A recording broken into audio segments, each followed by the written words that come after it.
আচ্ছা, আজকে আমরা পড়ব বৃত্তের পরিধি কোষে দেখি 16 অঙ্ক। একটি অর্ধবৃত্তাকার মাঠের পরিসীমা হচ্ছে 108 মিটার হলে মাঠের ব্যাসের দৈর্ঘ্য হিসেব করে লেখো। তাহলে কি দেয়া আছে? অর্ধবৃত্তাকার মাঠের পরিসীমা। তাহলে অর্ধবৃত্তাকার মাঠটা কীরকম দেখতে হবে? অর্ধবৃত্তাকার মানে হচ্ছে বৃত্তের অর্ধেক, তার সঙ্গে ব্যাসটা যোগ হবে, এটা হচ্ছে অর্ধবৃত্তাকার মাঠ।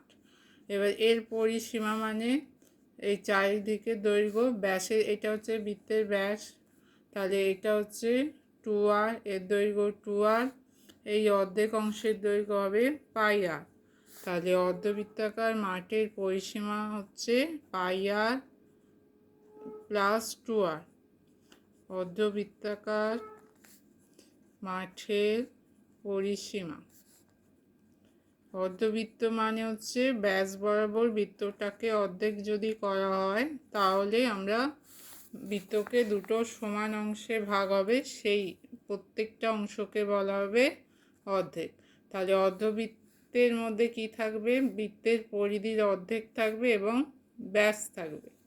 তাহলে অর্ধবৃত্তাকার মাঠের পরিসীমা হচ্ছে πr প্লাস 2r। এইটা সমান দেওয়া আছে 108 মিটার। তাহলে এইটার ফর্মুলা সমান 108। এখান থেকে কি বার করতে হবে?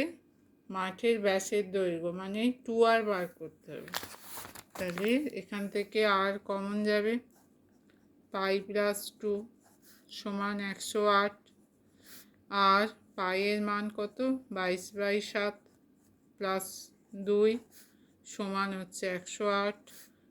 আর 7 লসাগু 22 প্লাস 7 দুগুণে হচ্ছে 14 সমান হচ্ছে 108।